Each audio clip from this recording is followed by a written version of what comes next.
Alright, so I was originally going to do a video going over even more changes I would like to see in Tribe 9.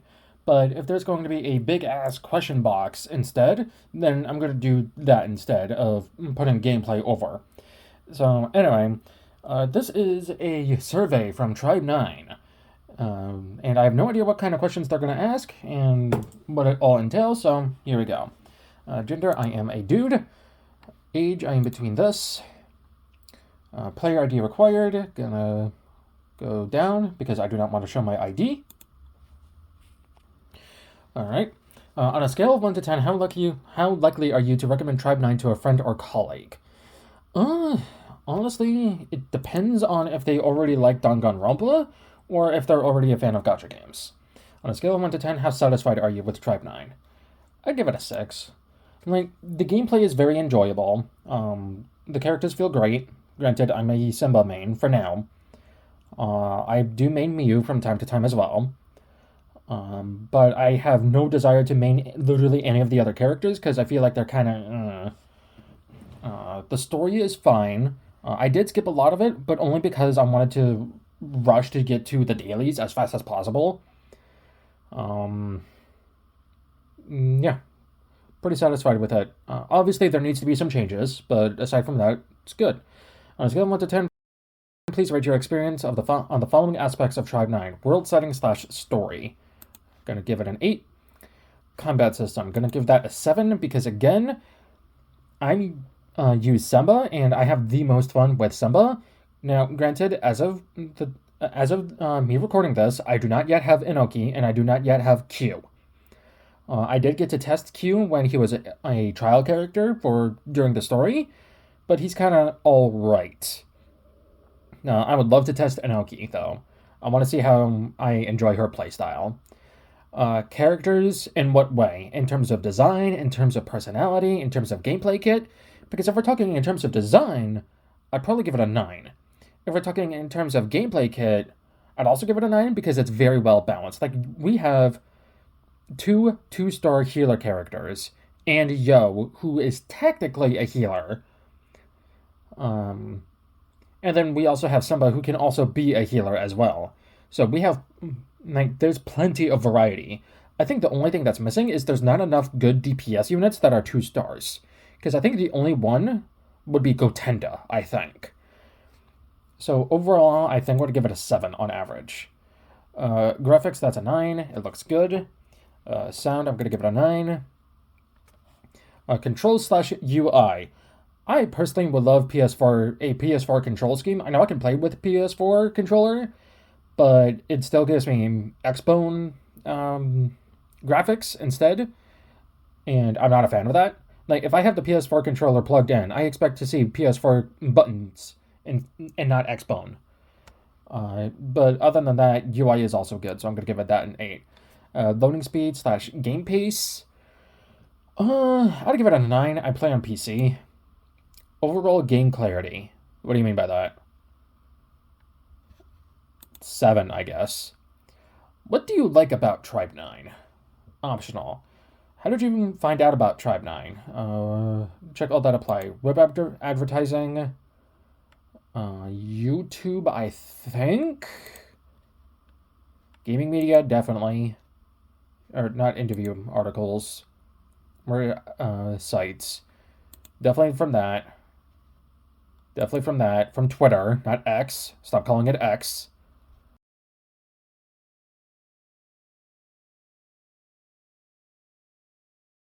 I like the characters' designs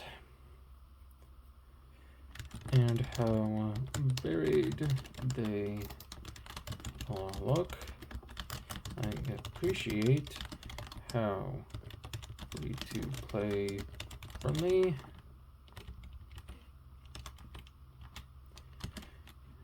it is, especially because we don't need to absolutely have a specific unit to clear a type of game mode. Now, granted, we do need 9 characters somewhat built for XP, but XP is optional, so. But you do get units in boxes, so. I like the characters design-wise and how varied they all look. I appreciate how free-to-play friendly it is, especially because we don't need to absolutely have a specific unit to clear a type of game mode. The content, or the difficulty feels just right. Minus the red series.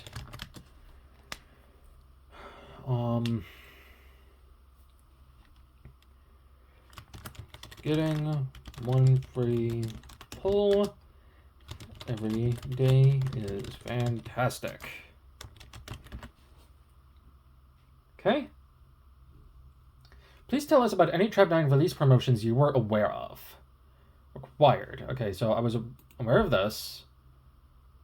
Aware of this. This. This. This. This and this. Where do you typically get your Tribe 9 information? This. Twitter. YouTube. And that's it. Please specify. Okay. What kind of information do you usually see on the official Twitter account? Everything. So boom, boom, boom, boom, boom, boom, boom, boom. What other information would you like to see posted on the official Twitter account? I can't think of anything, really. Do you play any games other than Tribe 9? Yes, I am playing Zenless. I am playing Souls-likes, kind of. I do play the Persona series. I'm playing Star Rail. I've experienced the Danganronpa series and Rancode. I've experienced The Rise. I've experienced Wilds. I haven't done my Wuwa dailies in a bit. And I haven't touched Genshin in a while, either. I would love to play Grand Blue Fantasy Relink. I am currently playing Bloodstained Ritual of the Night. What else? I think that's it. Do you have any other comments, requests, or questions related to how Tribe 9 information is shared? No. Information. Okay. Is that it? Oh, this concludes the Tribe 9 in-game survey. Thank you for your responses. Oh, well, okay then. So I guess there wasn't a big questionnaire box, huh? Well, alright, so I didn't have a script prepared for this because I didn't know about the survey, but one of the biggest things I would love for them to change is how Fractal Vice works. Because the place is just way too damn confusing. I tried making a map myself, but even then, it kind of didn't work. It was mostly just to keep track of everywhere I've been currently. It'll say there's 108 chests in total on this floor, but I only got 20. And then when I go back to that floor, all the 20 that I opened are still there. And there's not a new bunch. So I don't fully understand how Fractal Vice works. Ideally, there would be a website where we can see the Fractal Vice map and how it fully functions and works. I would personally love that. Another thing I would love to see changed in Fractal Vice is make it so that we can insta-kill enemies. Because, Senpai here is level 50, right? She's 7 levels ahead of literally all of the beginning enemies until, level 43.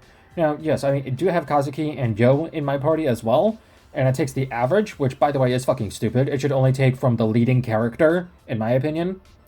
But, yeah. Not only should that happen in Fractal Vice, but it should also happen in Rifts.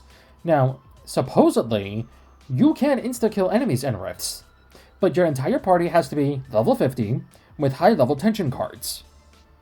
I'm sorry, but that's bullshit. If my leading character is level 50, and I am in a Rift with level 40 dudes, I should be able to one-shot all of them.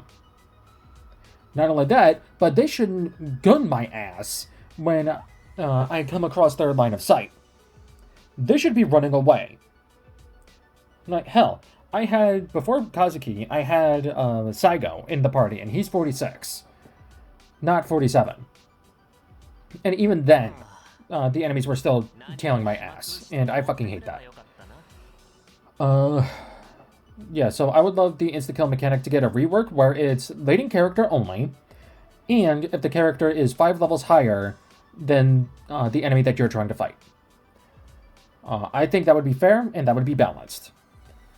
Not only that, but I think Fractal Vice should be, once you beat an enemy once, it stays dead. Just like how once you get the chests once, they stay gone. Because it would be much easier to just go through Vice again. But who knows? I tried out the XP game mode, and while it is fun and fine, there is definitely a massive RNG factor to it. It's basically a coin flip whether you're going to win or lose, and whether your characters are going to win or lose or not. Yeah, excuse me. Apologies. So that's kind of stupid. I'm sure there... I would like to get tier 8 Pachamon way better. Like, there needs to be a better system for getting tier 8s. Like, I'm still doing the gold chest run on a every other day basis, and I'm getting tier 6s. They should be tier 8s by now. Gold tier 8s in gold chests, not tier 6s. Not only that, but there should be a function where we can disassemble all of one type of rarity instead, because having to manually click through every single type of rarity is horrendous and way too much of a time sink. So, for instance, I love that I have this skin now, finally. Like, even just going through these guys is a pain in the ass. Because I can see that these are all my tier 8s, right? But if I go by rarity, it doesn't go by set. Like, there's not a thing that says by set. It just goes by, okay, here's the fist dude. And then all of the fist dudes. And then here's the dude with the meteorite. And then here's the dude with the sword. For tier 6. And then, if you're lucky enough, you then get the tier 8 guys. So, being able to find the Pachamon and condense Pachamon stuff should be made way easier and much more simpler. So there's that one thing. Another thing I would love to see changed, and I know they sort of rectified it, but it needs to be better. They need to give medals more frequently.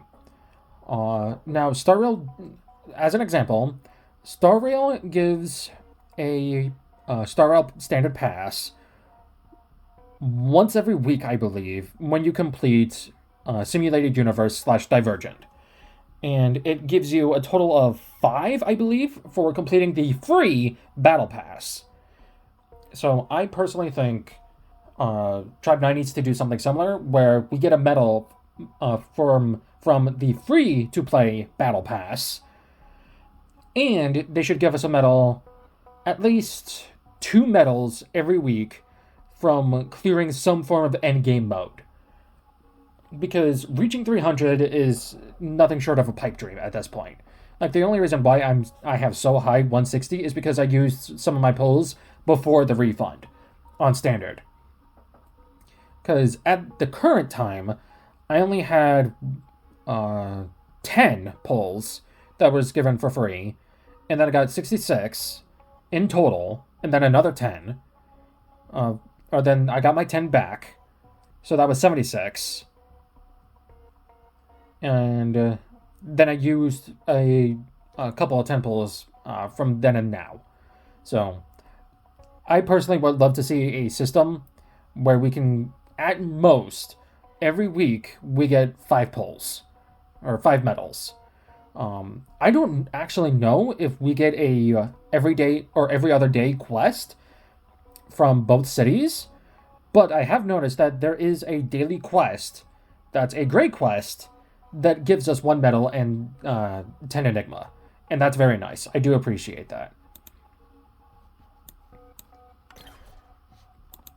But yeah. In terms of character, I'm picking Inoki. If I'm not like, if I get Inoki, then I'm picking Q. If I get Q, then I'm picking Inoki. But if I get both of them before the 300, then I'll pick whoever gives me the best trait one, or the next trait upgrade.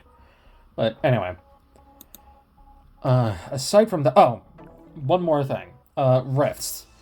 I fucking hate rifts. I despise them with a passion. Rifts. These guys.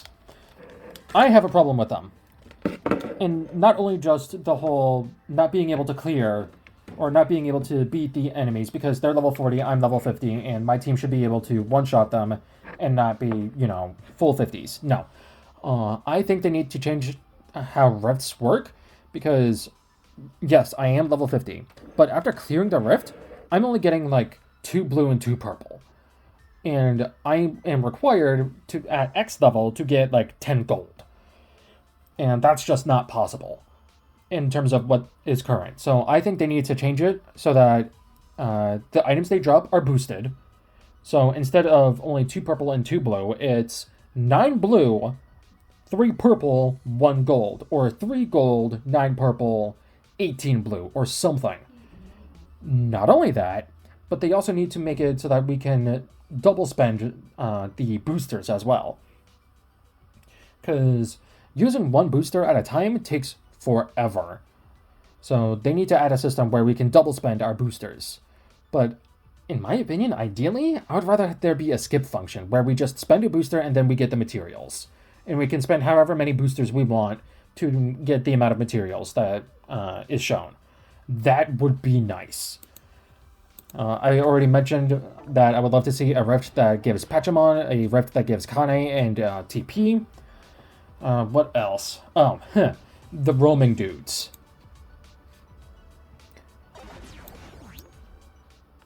Where are they? Yeah. These fuckers. These guys are also a problem. Not in terms of fighting them, but in terms of the amount of items they drop. That shit needs to be boosted as well. Because fighting them, at level 50, chances are you're only going to get 2 blue. And no purple. And that's kind of bullshit. When you need so many to upgrade tension cards. So, again, I think it should be similar, where it's like 18 of these drop, 9 of these drop, 3 of these drop at the current highest level. I think that would be fair. Like, just make grinding easier and less of a pain in the ass, in my opinion, you know? And I think that's about everything I would love to see changed. If there's anything more, I'll let you all know in a comment below. But aside from that, I've been Ryukishi, and I'll see you next time.